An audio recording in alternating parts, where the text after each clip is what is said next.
And I've got huge tyres.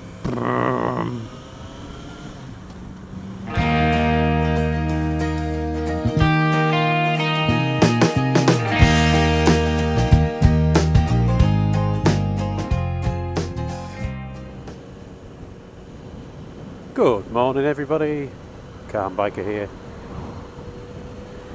Just on a trip into the office. I've got a topic. And it was spurred by something I saw this morning to do with statins, but I'm not going to talk about statins today. It seems like a tenuous link, but it's not, honest. I'm going to talk about advertising. You've heard me talk about marketing before and how I'm not impressed by some of the tricks that marketeers play.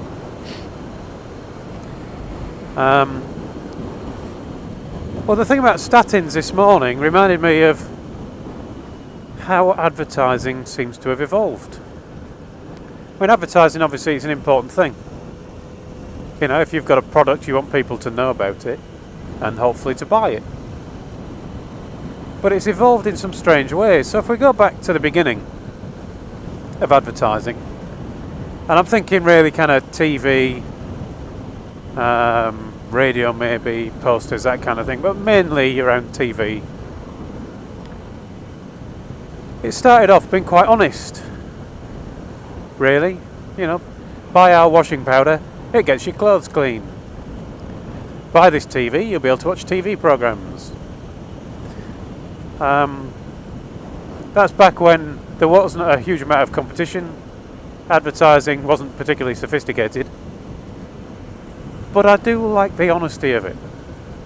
I think it's a real shame that we've lost that complete honesty of, you know, here is our product, here's what it does, buy it if you want one.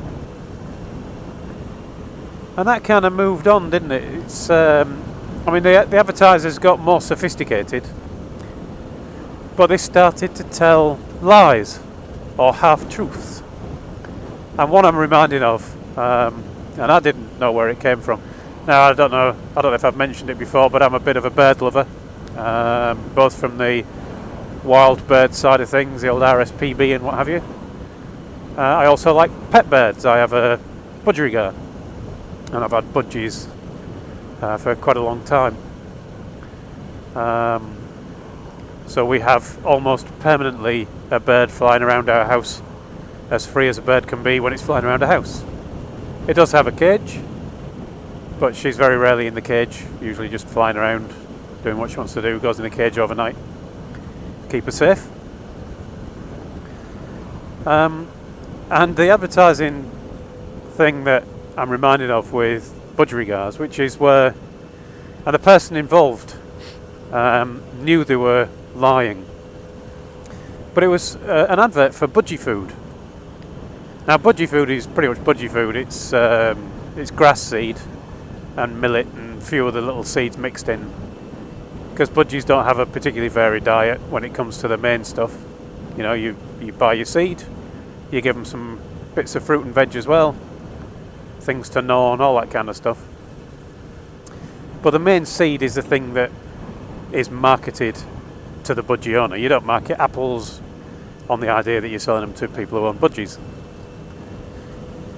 And one of the companies that was involved in selling budgie food was approached by one of the major budgie food producers,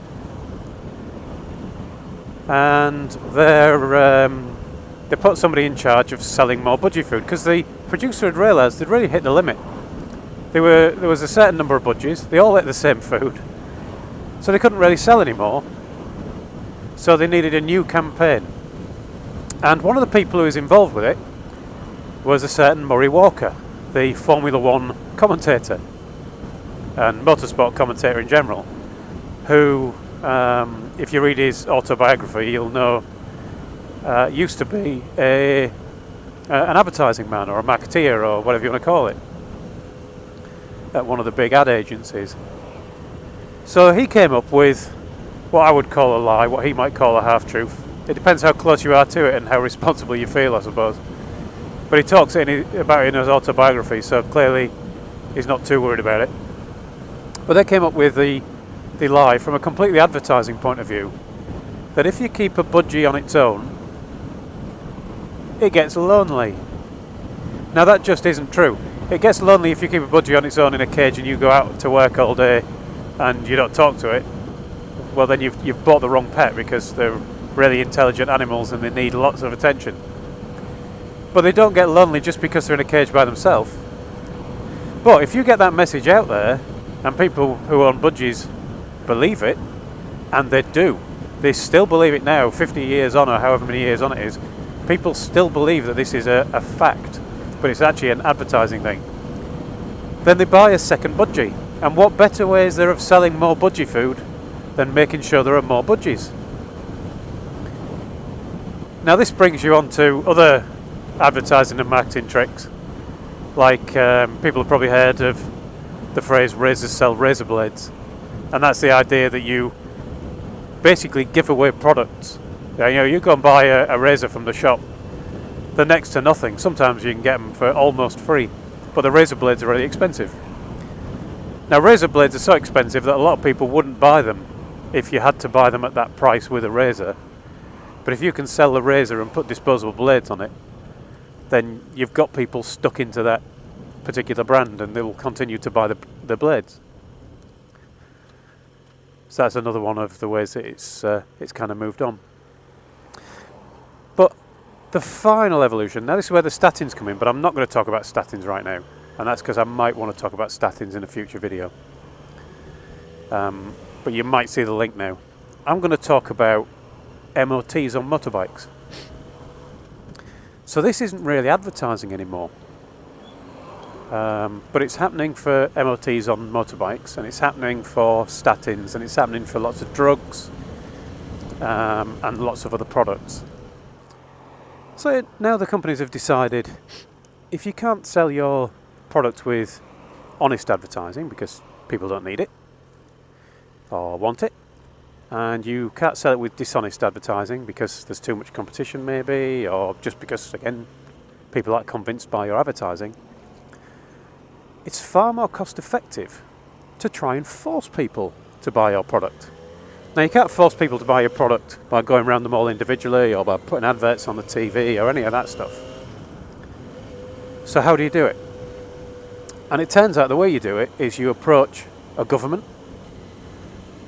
be it a local one, think wheelie bins maybe, be it a national one, or be it an international one. So the bike MOT one is quite an interesting one, where there are, we've got the European Union talking about seriously the requirement for this super MOT, enhanced MOT, whatever it might be, but a big MOT that is the same for bikes in every member state of Europe. And when you actually dig into the detail, it appears that the reason that they're asking for this is not because there's a problem with MOTs. If you read the statistics, there just isn't a problem with MOTs. There's not a problem with safety of bikes generally, and it's a tiny proportion of motorbike accidents that are caused by a failure on the bike. Most of them are caused by bad riding or other road users.